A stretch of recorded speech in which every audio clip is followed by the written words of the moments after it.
Hello folks, welcome to tutorial number 2.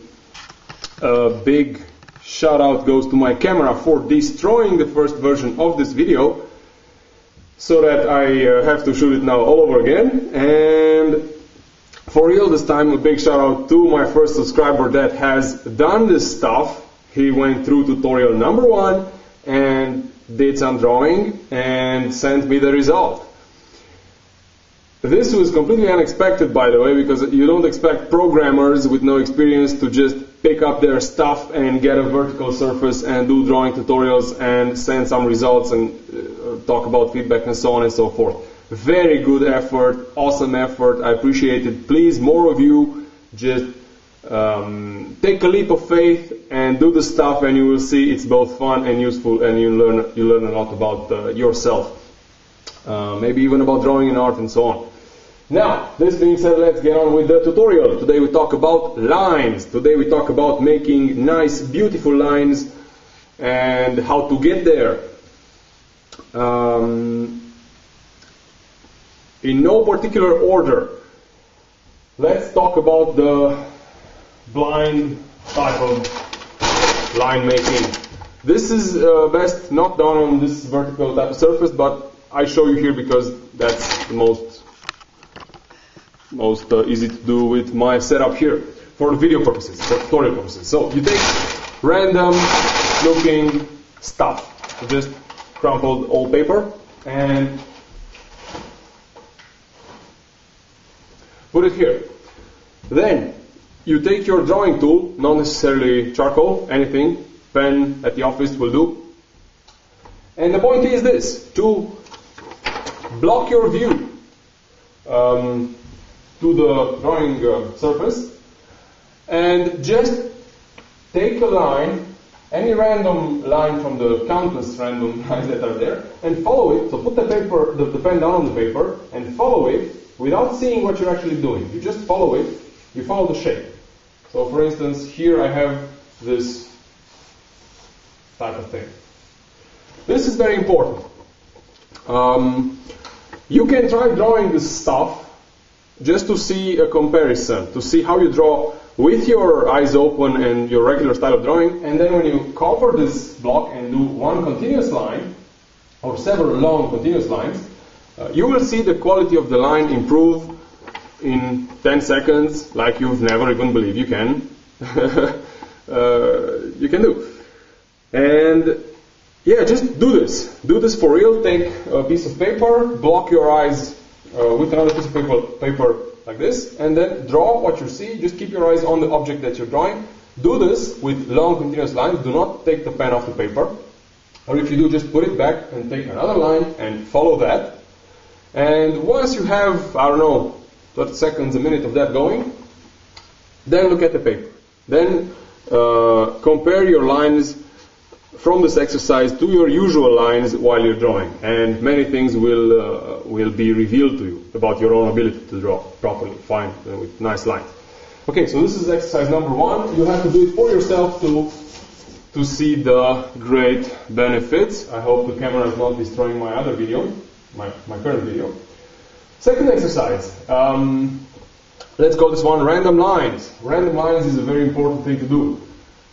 It goes like this. If you haven't been drawing a lot, especially on large surfaces, your tendency will be to do this sort of short line, and you'll correct it because it's not okay, and then you'll have, instead of a nice continuous one line, you'll have this sort of,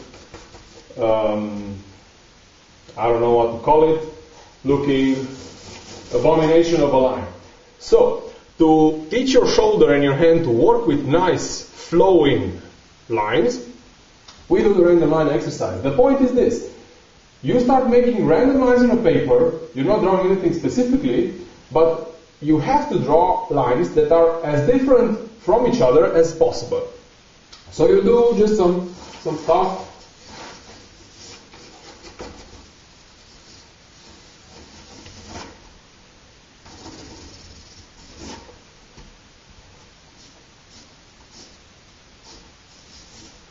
Like this, and fill real many papers with this sort of stuff. You can use just newspapers, and you can use all sorts of other drawing tools for this. It doesn't have to be one tool and one paper size. In fact, it's best if you use it on various things. You can use just regular paper at the office, newspapers that you're about to throw out, draw them first and draw them out and throw them out afterwards, or what have you.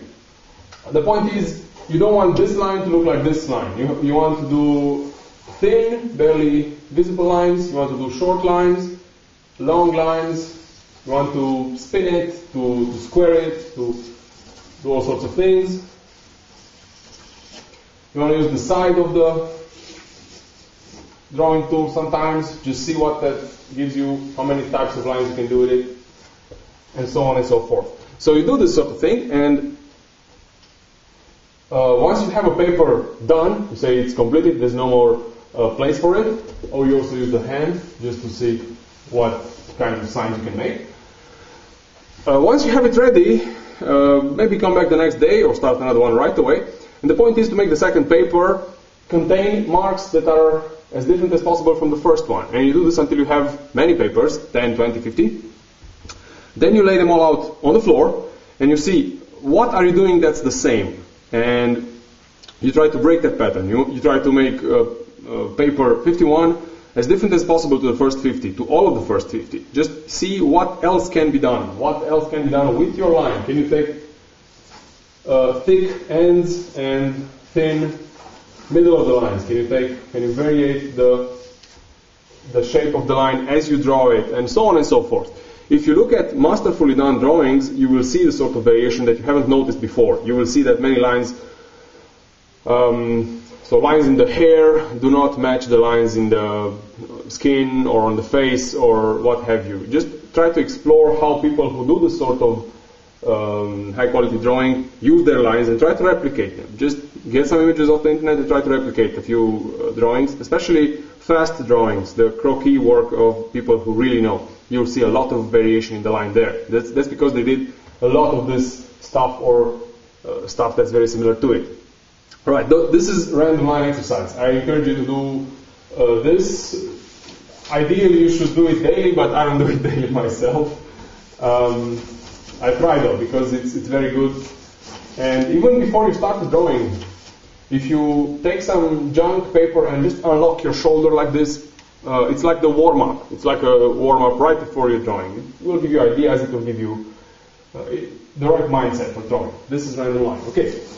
Then, since every once in a while we draw still life with glasses, bottles, right angles, that sort of thing, we do need some hand precision. That's where the precision line exercises come in. By precision line, I mean you need to be able to draw a horizon line properly with your bare hand, so something that's as close to a horizontal as possible. For this, of course, you will draw many horizontals. There's no way around it. You just draw many horizontals, right?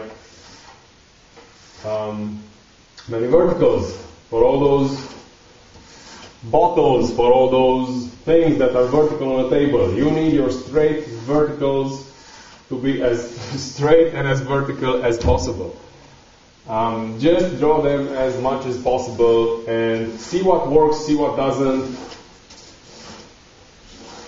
If you make them upwards, are they different? Does the line look different? It's not important to do everything the same, but it's important that you observe and know about yourself and about the way you do each line. I hope this movie isn't once again destroyed by the camera. Okay, then you can also do another type of precision exercise that I like is the star. The star goes like this. You make once you have two lines, the point is to continue making long lines but go through the center. So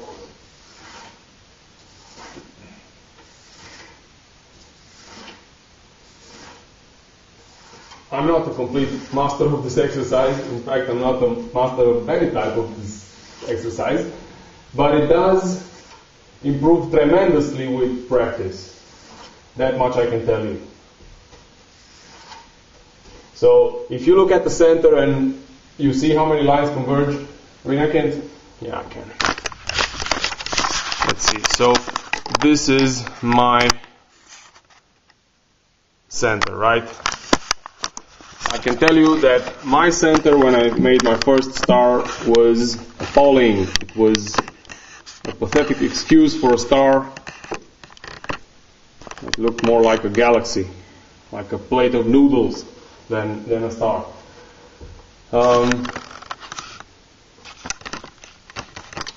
Okay, so that's the exercise. You will see that some lines are easier to make than other lines. Yeah. Now, about using the charcoal to make these lines. If ever you try to do the first tutorial with a specific charcoal like this, so uncompressed wood charcoal, you will see that they're fairly thick. The natural line that we draw with this type of thing is, it has a specific shape. It's got a specific type of beginning, a specific type of end, and it does tend to get wider as so if you put it down, while you begin the line, this may be quite thin, the surface, the contact surface may be quite thin, but then as you draw the line, it will get thicker, inevitably it will get thicker. So it has a specific type of line. What happens if this here is a face, and you want it to be a thin line? Of course you can do this and break the line, but what if it's a continuous line that you want? So for this sort of thing, we need to learn how to make thin lines with a thick drawing object. And it's possible, as you've seen while I was making stars. Those are lines that you'll naturally, so they're thinner than the lines that you will naturally do when you first pick up this instrument. How we do thin lines with a thick object is that we hold it like this. So from the back, you need a long piece. The longer the better. How to show you? I think this is the longest piece that I have, and I wasted it on you people and my tutorial and teaching you a bit about drawing. Okay, so this is the longest piece that I have right now, and you hold it from the back, not like a pencil here. You hold it with as much distance as possible between your fingers and the tip, and as you draw the line, you twist it slowly. You twist it continuously. So each line will be a twist. Each line a twist, twist, twist. You can't see this because once you learn this movement, it becomes natural, and you twist pretty much for every line that you draw. But trust me, if you see thin lines made with a thick drawing instrument, even if it's a speed painting type of thing made by a guy who really knows his craft, this is how they do it. So they do it like this. You don't see anything, but trust me, they made a spin while they drew that line. This is something you can of course learn. Just make your lines, make your stars, make your whatever. It's a very expressive type of line because once you learn the spin, you can choose where your line is thin and thick and so on and so forth. Many of these things you do instinctively. There's also a bunch of accidents, but they're sort of educated accidents. So people who draw a lot will start to notice these things, and you'll see that nice drawings have this stuff happening a lot. There's a lot of variation in line thickness, in line pressure, and it's not by accident. Most of it is trained skill, and that's how they do it. I think that we covered all of the line exercises in this 14-15 minutes video. This is something that the more you do it, the better you'll get at it. So you can, take an exercise each day and make your own schedule, but the more you do, the better. And also keep your papers, at least some papers from when you started out, because you'll be able to see progression. If you compare what you do right now to 1 week or 2 weeks from today, you will see definite progression. You will see control growing. You'll see nicer, smoother centers of your stars, and you will know that your motor skills, your fingers, have started to learn the lesson and serve you better. This is it for the line exercises. Practice and enjoy.